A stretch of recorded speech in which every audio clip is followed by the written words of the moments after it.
everybody. Thank you so much for joining us tonight. My name is Sam Clifford. I have the incredible privilege of being the CEO of Jewish Women's Aid. Welcome to what I hope is going to be a really, really useful and important conversation about TikTok, media and misogyny. We've got really privileged and delighted to be joined by my wonderful colleague Ilana Hutchinson, who is our co-director of Outreach and Prevention, and by another brilliant colleague, Jessica Overland-Decay, who is the Wellbeing Manager at Pages and also the Wellbeing Practitioner at JCOS. So both two exceptional women who are very well placed to take us through this really important conversation, help us to really think about some of these important topics. Some of you might be wondering why Jewish Women's Aid is having this conversation, because actually our work is very much about supporting Jewish women and girls who are experiencing domestic abuse and sexual violence. But we also take a really important role in working across the community to change cultures and mindsets and promote a culture of healthy relationships, cultures of consent. And for us, it's as important that we do all we can to stop abuse before it happens and be there to change those cultures. So we're really excited to be having this conversation with you tonight. You are able throughout the evening, we're going to try and keep it as informal as possible, to put chat in the Q&A, and we'll take some questions as they come in. And I'm going to hand over straight away to my wonderful colleague Ilana. Thank you, Sam. Hi, good evening, everyone. Lovely to see you all. And as Sam said, we want to keep this evening as maybe informal as we possibly can on a webinar. So please feel free during what I'm going to be discussing with you and sharing with you to write in the chat if you can. If chat is enabled, or just put in the Q&A, feel free to write any questions. I'm happy to stop mid-conversation and bring in some of your questions if the flow works. Otherwise, we can take some questions a little bit later on. That's fine as well. So as Sam said, I am the co-director of Outreach and Prevention. So many of you on this call may know about Jewish Women's Aid and the incredible, fantastic work that we do to support women and girls experiencing domestic abuse and sexual violence. The work that we do in Outreach and Prevention is out in the community. So we open up conversations around healthy relationships, around consent. We work with young people, we work with teachers, we work with youth movement leaders, and we also work with community professionals trying to help promote healthy spaces within our community. So we're delighted to be able to bring this webinar to you tonight, and also to share a little snippet of the conversations that we have with professionals, with educators, and with young people.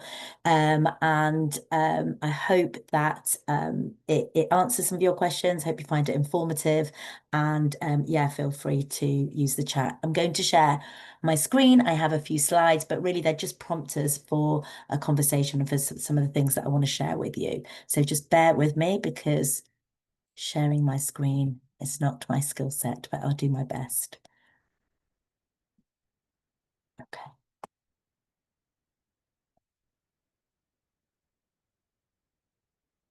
Okay, I wonder if Sam can just sort of give me a thumbs up, or can say that you can see that. You're good to go. Good to go. Okay. Don't like sharing my screen and it not working, so I like to check. So for those of you who don't know, we see probably around 4,000 young people every year opening up these vital conversations. And earlier this year, when adolescence hit the Netflix scene, it made huge waves of those conversations, and it gave all of us in the education sort of world an opportunity to really discuss topics that we have always wanted to talk about. And in our prevention work, in our healthy relationships education, a lot of the work that we do is about engaging, in particular, young boys. So some of you, so earlier this year, we did a webinar together with Pages, Partnership for Jewish Schools, and we also did some teacher training around male champions. How can we create spaces within our community that really connects with young boys? Why is that important to us at Jewish Women's Aid? It's because we need to be getting boys into those conversations. And it's not just the girls who want to talk to about healthy relationships. We need to be talking to everybody. For those of you who've not yet seen the Netflix series Adolescence, Let me just explain a little bit about it, and then you'll hopefully see why we wanted to have a conversation with you this evening, widen it to not just look at adolescence, but to look at the issues around influences, the online world, and those links with misogyny, and therefore the links with healthy relationships, education work that we're trying to do. So it's about we see straight away the murder of a teenage girl. And straight away in that first sort of 10 minutes, we see that it's another boy. It's a boy who did the murder. And the 4-part series is not a who done it. We know who did it. It's an exploration as to what went wrong. And we explore the family, the young boy's relationships. We look at the school setting, and it was really um, you started to think like who was to blame, and really it's not any one thing that is to blame, but really how lots of different components in that young teenage boy's world could have created a different outcome. And whilst it's quite sensationalized and quite dramatic, and the way it was shot, it was really dramatic, we want to take some of those issues and use it to really think about what they mean for us. At the end of the day, a violence against a girl took place with a horrific ending. And what can we do? What can we learn from the steps that took place there?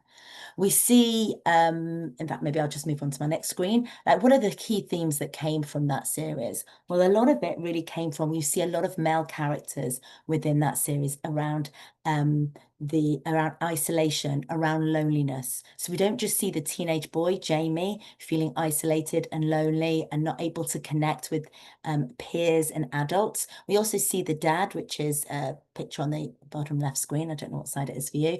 And also a police investigator, who both seem to have difficulty connecting with their sons.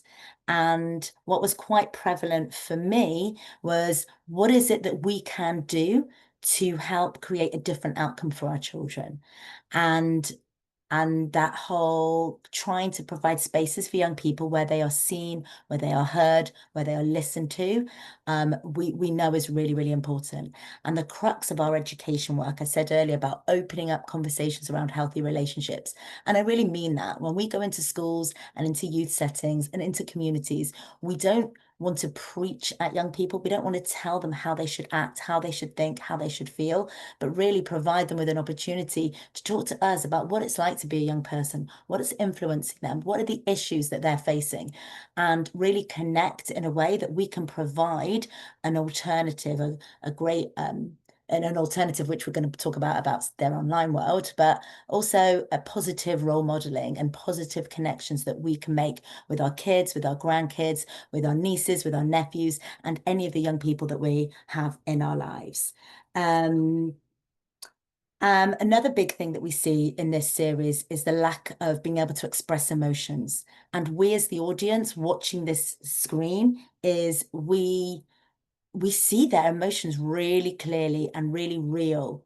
But actually the characters who play the role in the dramatization really struggle with expressing their emotions. They don't have the language. They don't have the tools to be able to express how they really feel. And we really see that lack of of that emotional literacy in young people, and in young boys in particular, has a huge impact, not only to the boys in terms of mental health and opportunities and their relationships, but also it has an impact on girls and the women in their lives as well. Um, I don't want this evening to be scaremongering. I want it to be empowering. We want it to be informative. So feel free, if there's any particular direction you want it to take with your questions, please do ask those questions, and I'll try and answer some of them. So I guess we wanted this opportunity to think about, well, what is influencing young people today? What's bothering them? What's going on in their worlds? I'm a mum myself of teenagers, and the language to me is not the same. Whilst their issues are the same as when I was a teenager, of a sense of belonging, wanting to fit in, wanting to be part of a group, wanting to feel safe and secure within their friends, within their school, within their home, is still there. but the way they navigate those friendships and their securities are quite different from when we were kids. Um, I can't actually see what I've just put up on there. So film and TV plays a massive role. The things that they watch, the things that they see. What does film and TV say about relationships? Are they the rom-coms that we used to adore as a kid, like the where the guy is chasing the girl and chasing the girl, and eventually she falls madly in love? Are we trying to teach our kids that a happy ever after like that is an aspiration for both boys and the girls? Social media, we're going to come on to social media, but that is massive um, uh, in the worlds of young people. And we're not just talking WhatsApp or Instagram or Facebook. We're talking Snapchat, we're talking TikTok, and we're talking a whole other apps that I don't even know myself. But what I do know is really important is that I'm here to hear and I'm here to find out more. And I hope that in our conversations that we have with our young people, we hear, we listen, we find out more what's going on in their lives and what's going on in their world. Gaming, huge for boys, in particular for girls as well, but a lot of boys. And they may have had hours and hours of internet safety at school and not talking to strangers online and not talking to people they don't know. But when they go into their gaming world and they're in a separate, I'd say, universe, I guess, that whole chatting to a stranger doesn't feel like a stranger because it's just another player in the game. So we need to be kind of aware of what the potential environments that they're exposed to so that we can open those conversations with our kids at home and our grandkids. I can't see what else I've just lifted up. Porn, yeah. Porn's a tricky one because we want to open those conversations with our young people because we know that they're going to be exposed, what they're exposed to online. So, because it's so readily available, is different from when we were kids. And I'm not saying all our kids and grandkids are going out there and searching for porn.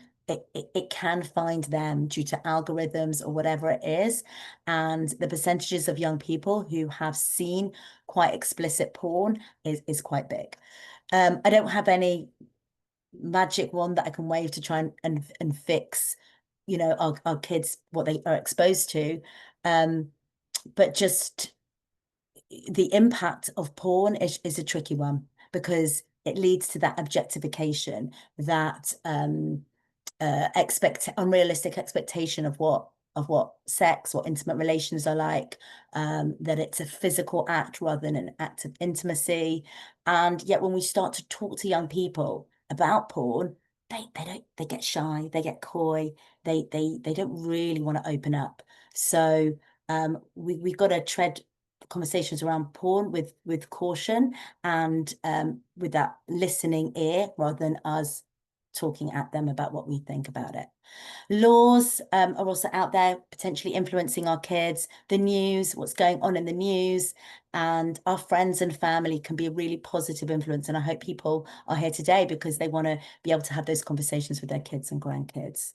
So there's also school and youth movements and other things in the world around them. So they're living in a complex world, our kids. But whilst there are potential, I don't want to say dangers, but there are potential harmful influences out there. There's lots of potential positives that we can be bringing and providing with our kids. And I know that the work that we do in education at Jewish Women's Aid is to provide those spaces for young people to explore, to talk, to critique, and so that they're not just being fed and absorbing, but really give them a space to critique what they see, to talk about how they're feeling about what they're exposed to online.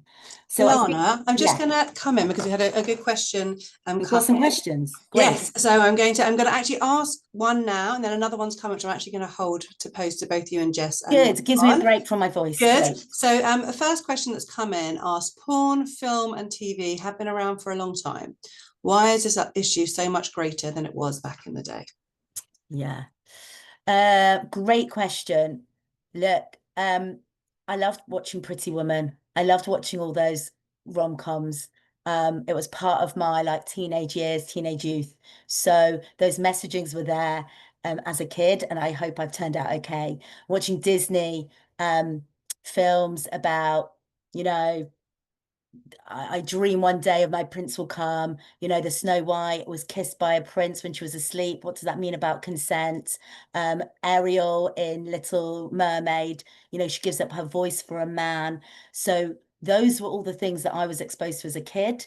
And actually, my kid, Disney films have moved on quite a bit more. You've got lots of the main characters aren't seeking a handsome prince to save the day. They're saving themselves or whatever it is, or they're going on a journey of self-reflection rather than needing to be saved. So I think TV and film are evolving to give some really better messaging. Um, I think the difference from porn today than it was 30 years ago was a magazine on the top shelf 30 years ago. It was sneaky finding somebody's dad's video tape and watching that, whatever, 30-minute, whatever it was, the porn was explicit. We have deep fake pornography now, which means the AI ability to manipulate images to really, it looks real, but it's not real. And it looks really real.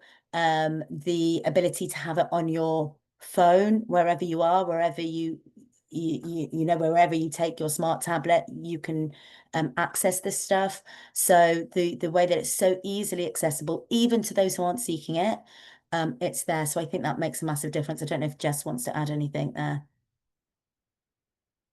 You don't have to if I've said it all. No, I'm fine. I don't know if people can hear me or see me. Hopefully they can hear me. Yeah, I completely agree with everything that you've just said, Ilana, as well. And I think that how it is watched is quite different to how it used to be as well.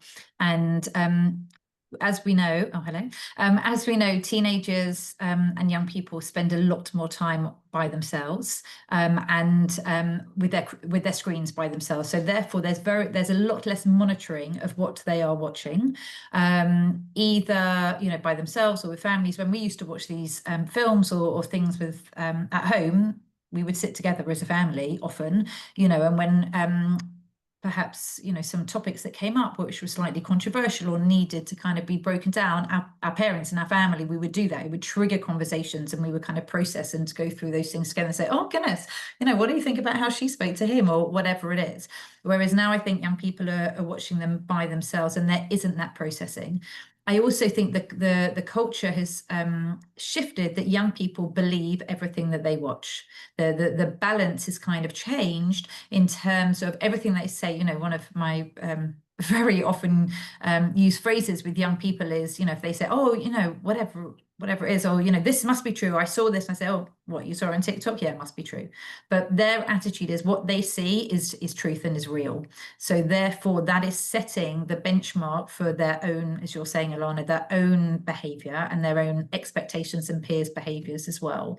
So I think it's a combination of all of these things. And I also think things are a lot more graphic than they used to be. And even seeing things on Instagram or what they're sharing amongst them on Snapchat, it's a lot more graphic than we were able to find and to access at all. Just something else to add is that they're watching some of these things on bite-size clips. So they might be 20 seconds long and they're being fed through an algorithm. So the more they watch or stay a long time on something, the more similar things gets fed to them. So it's quick fixes, is that endorphins that you see, and it keeps on churning more of the same. And I feel like that can have a big impact on the way young people can be exposed to these things. So yeah, it's tricky, and I think we're going to go on to certainly later on around that whole concept of banning something, saying no, you're not allowed, and absolutely certain things are a no-go. You're going to tell your kids or grandkids, I don't want you ever to watch something like that. What we do need to make sure is that our kids know that we'd much rather know what our kids are exposed to rather than they being afraid to tell us because they're afraid of being told off. So it's that fine line of, this is my hard no, but I'm here. I want to talk to you. I'd much rather you come and have a conversation with me than worry about being told off and therefore not talking to me. So it is a tricky line to deal with. I want to move on to an element on the web, on the social media. And it's something some of you may know about, some of you may not know about. And it was mentioned in adolescence, so I really wanted to bring it in this evening. And it's talking about the manosphere. And just a little bit of explanation as to what that is. And I'm not saying all our young people are exposed to this. I'm not saying we should all be worried or be afraid that our kids are going to be searching out for this, but it's just to understand a bit more about, it was referenced in adolescence, and I think it warrants a little bit of time because of the impact that it could potentially have within our kids and their relationships. So the Manosphere is a collection of websites, blogs, and online forums promoting masculinity, misogyny, and an opposition to feminism. So within the Manosphere, we have what's called incel culture, which incels are a community of sort of involuntary celibates. And the reason that they are unable to, or in their minds, be able to have relationships or physical relationships with women is because women hate men, and women, the majority of women only want a certain small percentage of men, and therefore it is those women's fault who they haven't been able to meet anybody. And together with that collection of community, they promote misogynistic tropes, hatred of women, and that it's not their fault, and that society is out to get them. And what the impact of the manosphere is that whilst I don't think all our kids are exposed to any of this, some of the language that stems from the manosphere has trickled into teenage or even just the culture and society that we live in. So something that was mentioned in adolescence was the red pill, blue pill. And that is a reference that actually comes from a film, The Matrix, from the 1990s. And it talks about the red pill and the blue pill. And if you are you take a blue pill, that means you're staying in your comforts of the matrix. You're staying within the comforts that society has preordained for you, and you are brainwashed to live a particular way, and you are conforming to the matrix. Yet, if you want to take the red pill, then you're waking up, you are awakened to, exposed to an alternative world that basically realizes the truth about feminism, the truth about society brainwashing you. And it sort of seeps into this the misogynistic tropes, which glamorizes that alpha male and the strong, the powerful man, and this is what we should be like, and our relationships form power and control, and basically shutting down any emotions of empathy or compassion. They're seen as weaknesses. And the reason I wanted to mention it is because whilst I don't think our kids are exposed to incel culture, manosphere per se, some of the language that it comes from is filtering into their kind of realm and their world. And it leads into the blame of society, that society is punishing men and favoring women. So it's sort of feeding into that thought that traditional roles of men and women and in relationships are the right ideals. So therefore, men should be controlling of women, and women should be submissive. And there's only one way to be a man. And these messages also spoken about in this, if you look it up, he's called Tony Porter. He did a TED talk about A Call to Men, and he's talking about the socialization of men, which is basically putting men into a box. And it's all comes from the same kind of tropes where men, there's only one way to be a man. You should not cry openly. You should not express emotion. You should not show weakness, demonstrate power and control. And it leads to dominance, and very much don't be like a woman and be like a man. And what it then leads in, the reason why for us at JWA this is so profound, is that it leads to that ideal that in a relationship, a man should be the one in control and the one who has the power, and a woman should be submissive. And it directly misogynistic views and this sort of socialization of men and man box directly impacts violence against women and girls. And for us, it is so important that we open up these conversations, and we're doing a lot of work to try and break down these harmful ideas and attitudes which are being promoted in this kind of online world. You may have heard a couple of years ago when Andrew Tate kind of erupted, and conversations around him were really big in the news, in the media. And if you ask any teenage boy now, what do you think of Andrew Tate? They'll probably just roll your eyes and think you're going to be there to nag them again around how bad Andrew Tate is. Yeah, I've heard it all before. And it's a tricky one for me, because how do we connect with our boys without making them think that we are nagging at them, and asking them how do they think and feel about whatever it is that they're exposed to online, giving them a space, because actually someone like Andrew Tate is filling that void for the boys who feel like there aren't enough people speaking out for them, feel like there aren't enough people who get them and understand them. And Andrew Tate was saying, this is how you can be a man, this is how you can get rich, this is how you can live a lifestyle that perhaps you want to have. And he gave them ideas and ways to do that a lot of teenage boys really felt that they could connect with.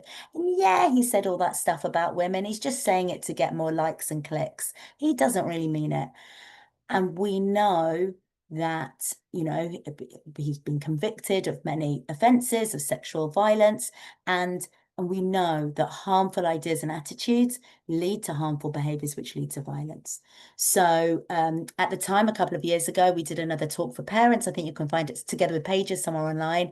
So if you wanted to find out more, we did a toolkit for teachers, and we've done lots of training for teachers, how to open those conversations with your, in particular, boys, in a way that's not going to make them feel attacked or blamed for just, clicking on something that sounded good to them.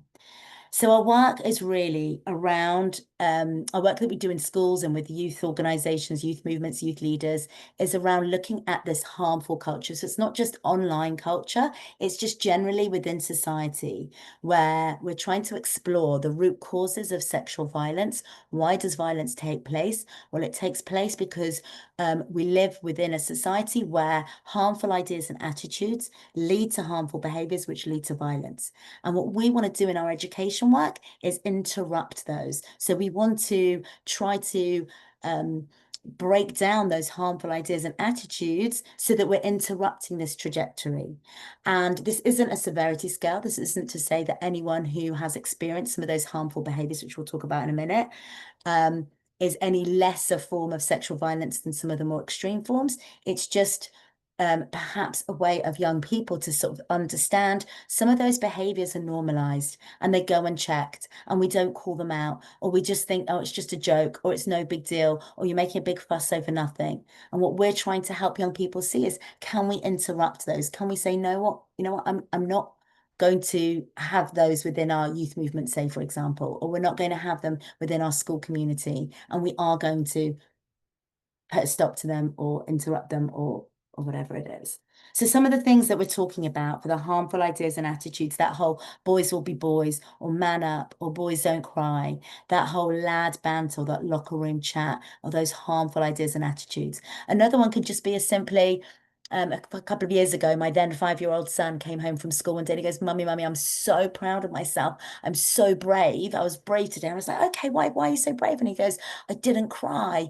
And I was like, okay, what are we saying to our boys that makes them feel that bravery means not crying and not showing emotion? And just trying to sort of shift that language that we have so ingrained in us. I've got teenage girls now, and I need to stop myself just using the word, don't walk out, dress like that, you're so provocative, or whatever the word may have come off my tongue. Actually, my 12-year-old girl is not dressing like that to get a boy's attention. She's dressing like that because maybe it's just part of youth culture today. She wants to fit in with the girls. She wants to be liked. And we're very much within our society still victim blaming. And because they dress like that, because they walk down a dark alley, because they walked home alone at night, something happened to them. And actually, we want to educate that no, it is never your fault if you experience something like this, a form of sexual assault or sexual violence.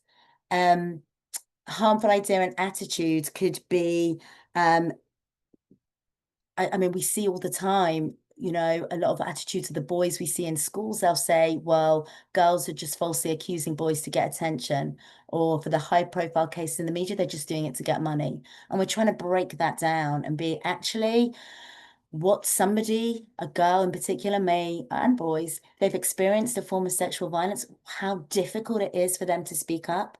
And for a young boy, it's more likely that they could experience sexual violence themselves than to be falsely accused. So our work is really trying to open up those conversations and break down those harmful ideas and attitudes. Another comment we've had in our lessons before was, oh, okay, I know what financial abuse is. Financial abuse is the dad goes and earns all the money and the mum goes and spends it all. That's what abuse is. So we're trying to like shift that understanding of what abuse might be and some of the messages that may have been told to them. And we do that through the conversations that we want to have with young people. We really encourage boys to talk to girls, and we try to explore those attitudes. There was one lesson I was in with the year 10 kids, and one boy goes, oh, wolf whistling's not such a big deal. And the girl goes, oh, well, how do you know? I know, have you ever experienced it before? And he's like, nah, not really. And then she was like, well, how do you know then? And just having those conversations so that our girls and our boys can sort of have a better understanding and empathy of how they see the world and relationships and society, we feel is a really amazing tool that we can provide for young people. Other things that we're doing in schools is we created an ambassador program where we want young people, peer leadership within a school community, to try and to promote positive, healthy relationships within their school community.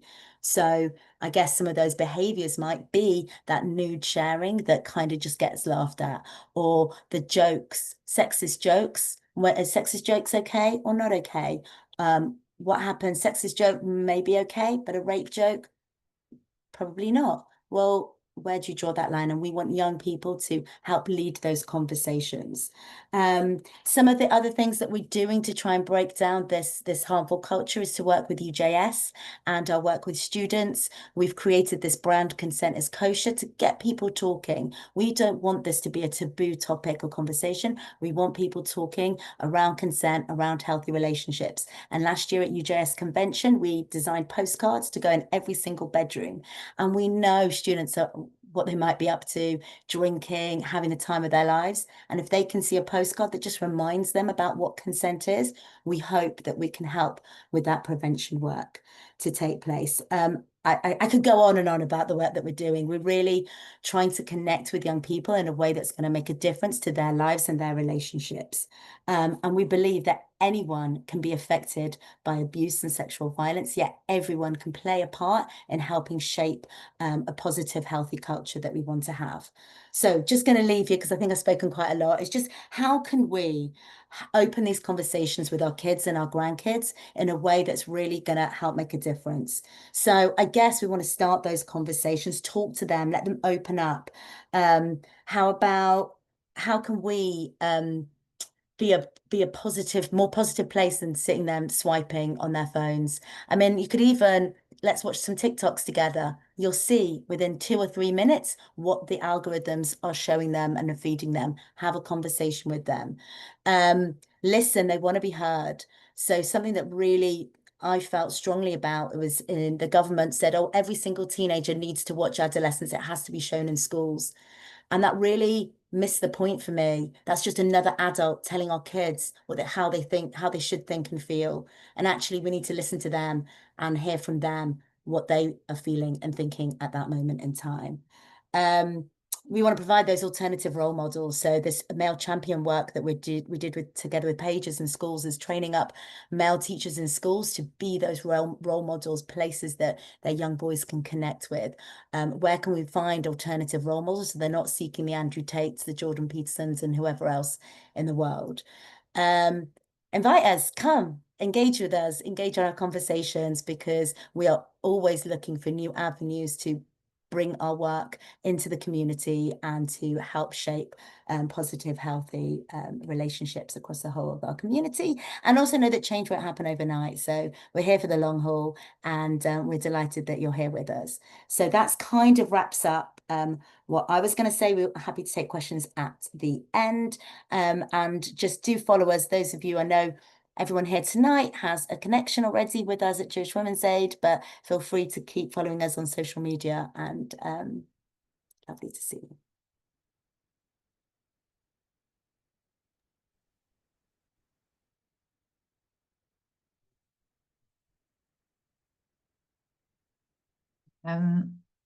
Hi everybody, I'm just gonna share my screen.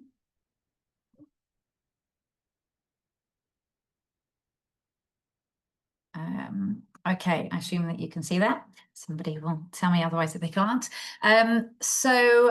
Just to kind of reintroduce myself. So my name is Jessica Overlander Kay. I'm coming here wearing my Pages hat. Pages, the Partnership of Jewish Schools. I am very lucky enough to work with my colleague Julia Alberger, and together we co-manage a wellbeing project across all of the Jewish schools. So we work with them about how they can become more mentally healthy. And that's really the idea, is it's a very systemic approach, and it's really kind of looking at whole school approach, and kind of ingraining the mentality that well-being and is everybody, every member of staff within a school is everybody's responsibility. So we, privileged enough to work across all of the Jewish schools, and the other part of my week I'm based at JCOS doing wellbeing there as well. And as you've heard, we've been lucky enough to work with Jewish Women's Aid in a number of different ways, but most recently was looking at about adolescence. And so I wanted to take the opportunity to really maybe help process and move a little bit from everything that we've heard this evening. We're sitting here listening to Ilana, and, I'm very immersed in this world, and have heard a number of times, and I could feel myself getting quite triggered by what I was hearing, because it's scary. And whatever numerous hats that you are wearing, and what has brought you to the webinar this evening, you've got an interest in this field, and an invested interest, and it may well be, your children or your grandchildren, or professionally, or however you work. And I just want to, I guess, start off by acknowledging that parenting with a little p, because we're all here in some sort of way of parenting, is a really tough gig.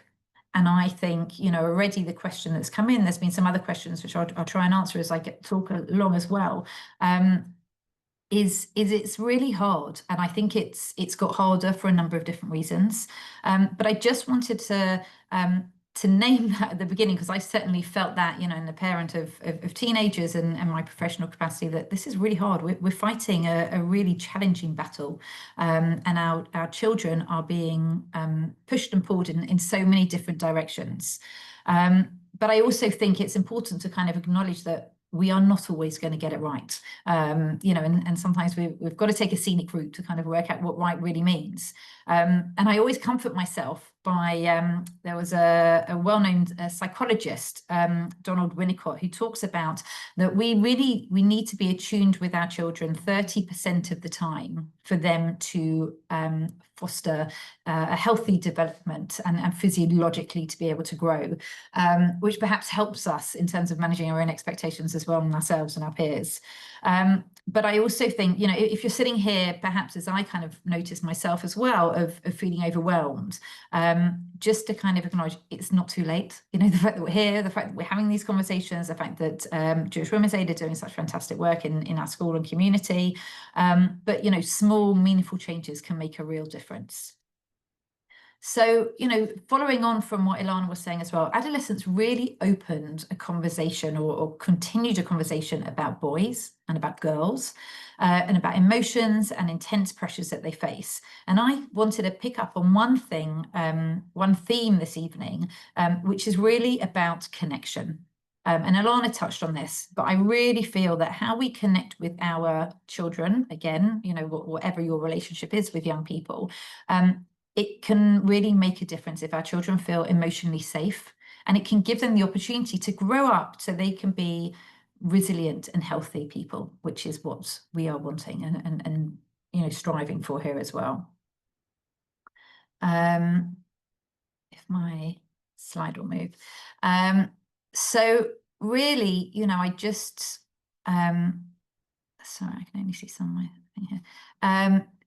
Just, you know, understanding this, supporting children, it's really tough and it's a tough gig. We don't need to be perfect. And I think actually we do a disservice to ourselves and our children if we are putting that expectation on ourselves.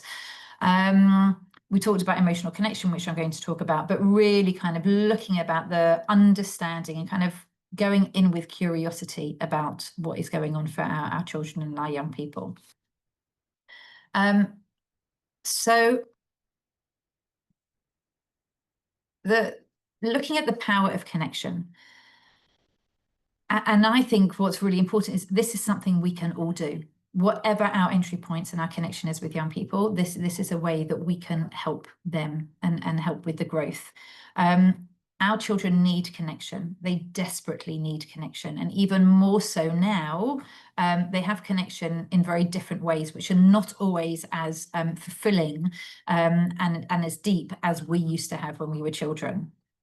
When boys and girls really feel connected to adults, and if that's an emotionally available adult, and it doesn't need to be their parent, and some often, you know, their parent is not always the best person for this as well. But if they are, you know, feeling connected, they will become more regulated and resilient. And on the flip side, if love feels conditional and based on their performance, which often it can be, they'll look for approval elsewhere. And perhaps this also goes back to answering the question that we had before about if they're not feeling safe and comfortable, what they see and what they're exposed to will become a lot more intriguing and inviting because they don't have the anchoring to be able to filter and to be able to question and challenge. Say, does this feel comfortable? Is this right for me? Is this a space I want to be in? Is this language I want to be using? Because they're constantly looking for validation.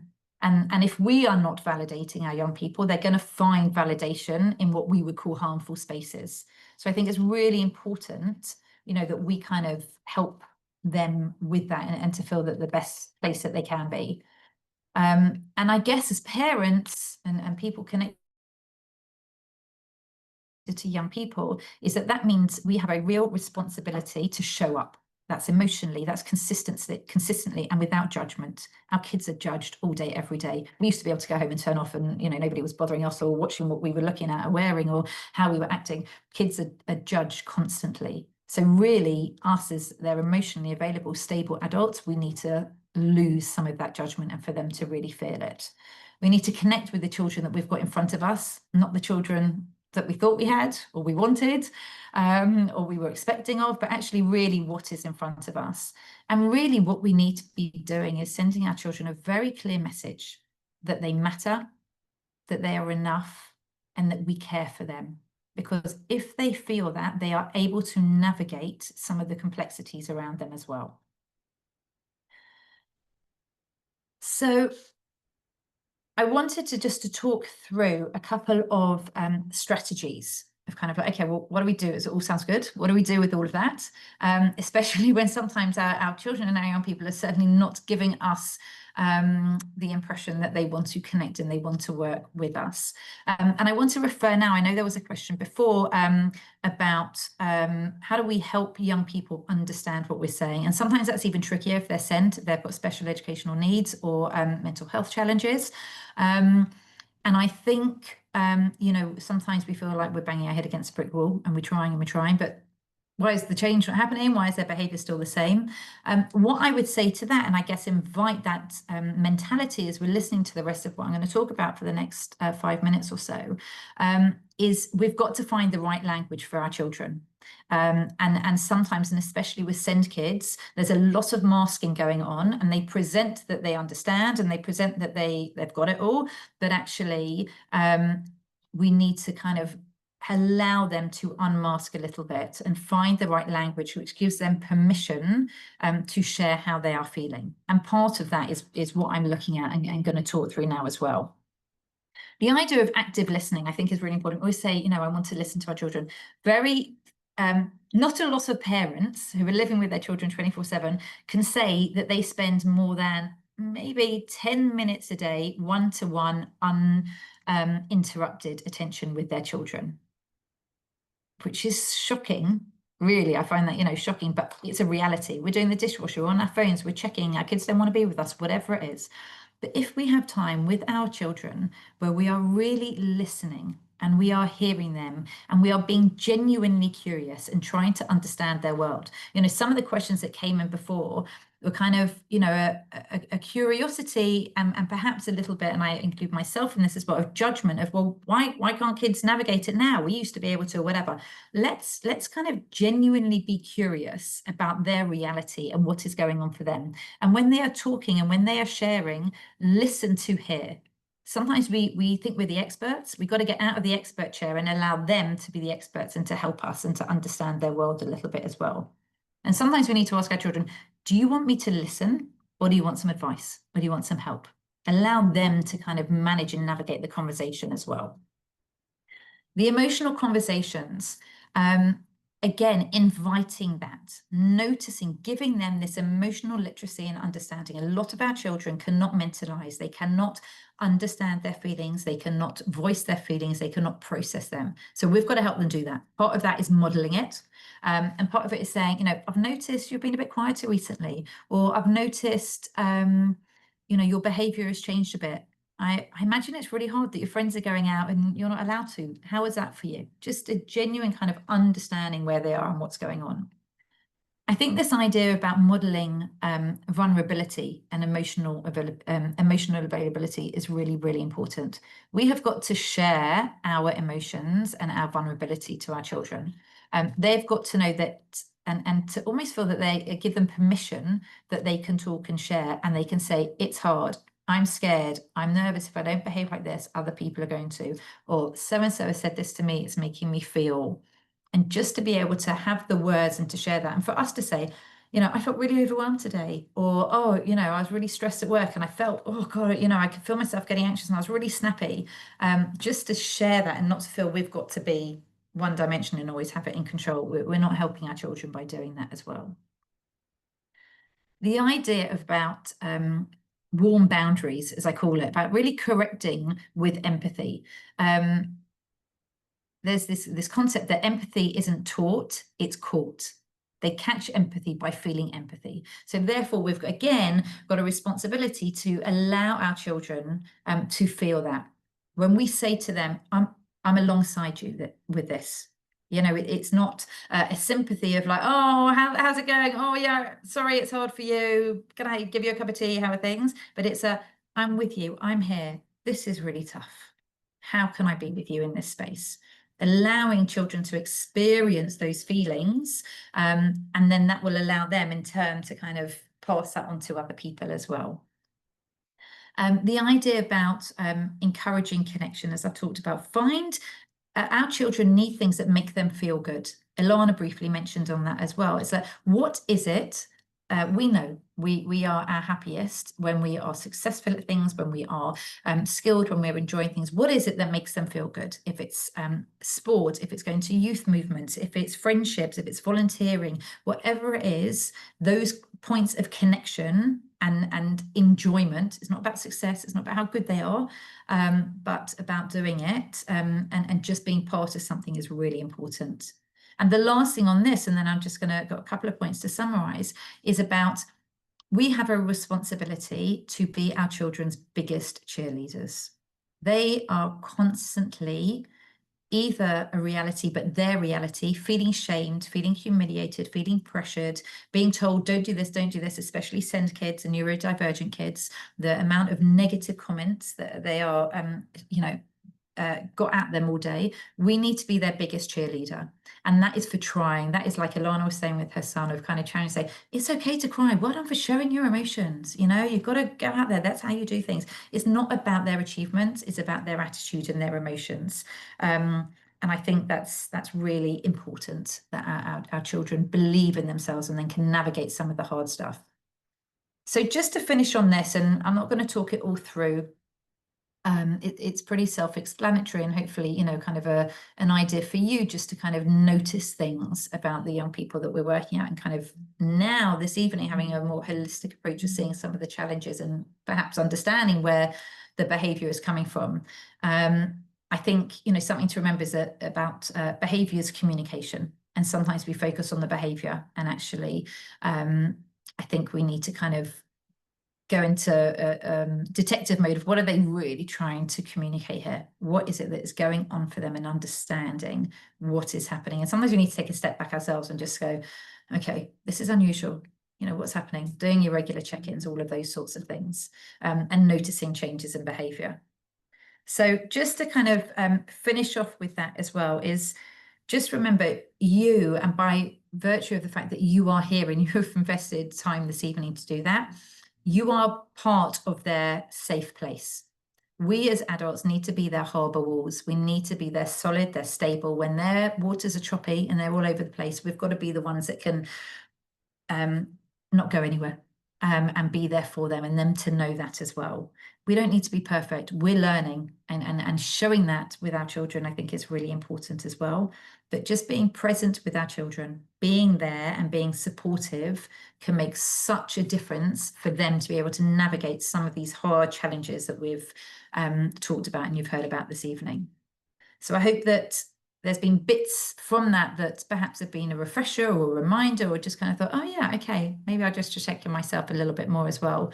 I might also, just kind of encourage you to have further conversations with other people in your family, network, communities, of how we can work and support our children. So thank you very much for listening. I think, Sam, passing back to you. Hi, I am actually struggling to unspotlight myself, so I'm just a voice from somewhere at the moment. But a huge thank you to Ilana and Jessica for incredible insights, really powerful and some really practical, useful pieces to share. We've had a few questions in chat. Jessica spoke to one of them originally, which is around the best way to stop vulnerable teenagers who are struggling about how not to engage with strangers, even if the school has spoken to them that he can't understand. So Jessica, I know you've responded to that. I don't know with Ilana whether you wanted to as well.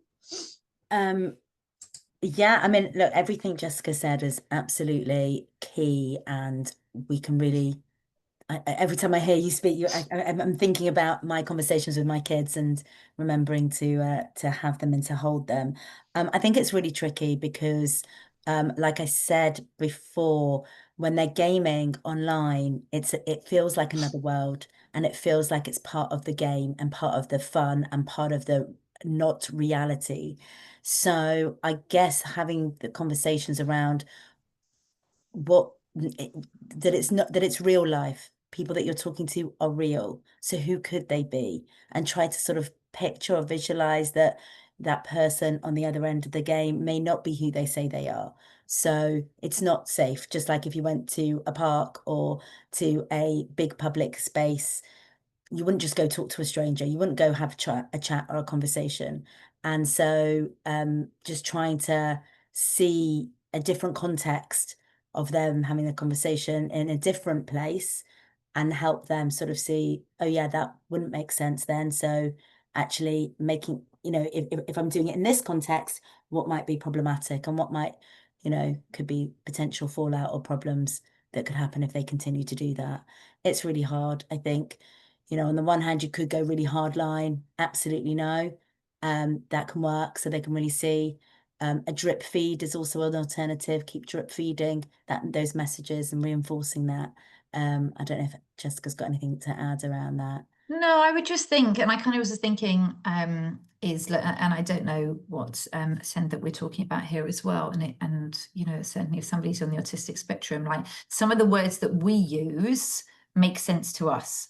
But I wonder, and that's what I was saying before as well, that language is really important. When Ilana's saying safe, I wonder, does the young person really understand what that means? Is it that they need a more literal kind of understanding? Is it, to be exposed to stories and some of the news? I understand what we're saying. We don't want to scare these young people, but it's just about, do they really understand the dangers? I also think children and 14-year-olds and teenagers and, all of that, I've got one of mine who certainly feels that they're invincible, and thinks that nothing is going to happen to them, and that's scary, and it makes them vulnerable, and if they're not already vulnerable. And I think it's about just kind of understanding that as well. Their brain, and a teenager's brain, is also wired to take risks and to push away from parents, because that is how they learn, and that is how they develop, and that is what we have all done. It looked different for all of us, but they're going to rebel and they're going to push away. So I think it's about, maintaining that relationship that we've talked about, but just making sure that they are having the conversation and being able to hear the conversation that you want them to have, not that you're having, and making sure it's, getting into their world and understanding it and the language that works for them. Good. Thank you so much both. That was really helpful. We've got another question about, is consent enough? So we all might want things that aren't good for us. The analogy here is around junk food. And is it okay to talk about consent when actually their brains, particularly for children and young people, aren't developed enough to manage a different risk? How can we approach that? And I know both of you have interesting views on that. Do you want to go first? Want me to speak? Yeah, go for it. Sorry, I was muted. Go for it. No, it's fine. I guess when we talk about consent, of course, consent doesn't have to just be about intimate relations. Consent can also be within peer groups, within friendships. And we believe here at JWA that consent is something that we really need to be talking to our kids about from as young as they understand that word, but talk about it in a way that is age appropriate and using language that they understand. So it may be things like boundaries or giving permission or understanding, or that word pressure. And certainly when we talk to sort of young kids or young teens, we might not be talking about intimate relationships, but we're talking about within their friendship groups, and that whole, how are you going to know that someone is consenting to something else? And that identifying that, what is it that they are doing with their bodies, their facial expressions, what is it that they're saying, that they may say yes and consenting, but really their body is saying something else. So that's the way we will talk about consent, and we will look at other contexts. When it comes to us being parents or grandparents, we don't just want consent from our kids that they agree to something. We have a different dynamic there. And even if you don't consent to having a bath tonight, you've got to have a bath because you haven't had one in 3 weeks. And I'm the parent, and I have a responsibility to keep you safe and clean and healthy and all those other things. And so that teacher-child relationship, the parent-child relationship, is going to be different from a peer-on-peer relationship. So I think that that's the way we talk to kids, that, yeah, your parents are going to ask you to do something that you don't want to do. And that's okay. And I have a little joke that when they get to 16, 17, that dynamic is going to shift, really, because they're becoming young adults. So I don't know if that's helpful. Just want to add anything. I think just to add to that as well is I don't think, and it doesn't sit comfortably with me to say just, well, if they consent to something, they can have whatever that they want. I think that, the question that's coming in, yes, they're still developing, but I also think what's really important that we need to remember is that us as parents or emotionally available adults in our young people's world is that we need to set boundaries for our children. We need to help them navigate, because they can't. You know, they think they can, and that's part of the battle and part of the learning, and mistakes will be made along the way. But we need to help them by setting boundaries and setting, you know, expectations on them. Children thrive for having boundaries. It might not always look like that, and certainly neurodivergent children absolutely need that as well. But I think sometimes as parents, it can feel very hard to do that, you know, and I would encourage bravery, you know, among parents to be able to say, we need to parent our children and we need to put boundaries in place. They might not like it, you know, and they might rebel, but actually I feel that, you know, our job is not to give children all the time what they want. It's protecting them. We've got to protect them by giving them what they need. And sometimes we do know better, you know, and I also think our children need to learn no, and they need to learn kind of, you know, that they can't get everything that they want, because again, it's life skills and life lessons. And I think sometimes in the moment, you know, we just go, oh yeah, it's easy or whatever, just do it now. But actually, you know, what are the values that we want to instill in our children? And I think really understanding, you know, just because you consent to something doesn't mean that it's a free-for-all and it's a yes for everything. It's a, yeah, okay, this feels comfortable, and now I need to make a informed decision how right it is and how much and what my exposure is. Thank you both so much. That is the end of our questions for the evening. If you do have any questions for us, please do be in touch. You've got the Jewish Women's Aid email details, and we can pass anything over to Jessica as well. I want to take a huge thank you to Jessica and Ilana for sharing huge amounts of really insightful and useful information for us, and some context setting, because actually a lot of this stuff can feel very scary, but knowledge is power. And I think it's really interesting that actually both Jessica and Ilana and I am about to share about how we feel as parents, our own experiences, our children, right? And you know, I'm the mother of boys and a girl, and the responsibility I feel is huge. And I think what I'm really struck by is two kind of Jewish values that have really sat with me as I've been reflecting on that. And one is that if I'm not for myself, who am I for? I've just lost it. If I'm not for myself, who'll be for me? And if I'm only for myself, what am I? It's about that piece about we've all got to look after ourselves first, but we've also got to think about the wider community as well. So we've got to start with our own children and grandchildren, but we can't stop there. We have to really think about the community that we want to live in and be part of, and the future generations that we want to do. How wonderful would it be if Jewish Women's Aid didn't exist? That would be a world we would all really love to live in. And the other piece that I was reflected on is the piece from Pirkei Avot from Rabbi Tarfon. You are not obliged to complete the work, but neither are you free to desist from it. It's really about, we don't have to, none of us can change us, but we can play a part in changing society and culture. And I really feel that evenings like this, opportunities like that, showing up like this to webinars, are really saying that we all want to be a part of a community that both wants to protect our women and our girls, and wants our sons to have these positive male influences and to choose paths that we would want them all to be. So I wanted to conclude by saying those things. I wanted to say a huge thank you to Jessica and Lana, and actually a really huge thank you for all of you who've joined this webinar tonight. It's really amazing to have so many of you here. If you do have any other questions for us, would like to find out more about the work of our outreach and prevention, of what Pages does, then please do be in touch. But thank you both so much, and thank you all for joining us. Good night, everybody.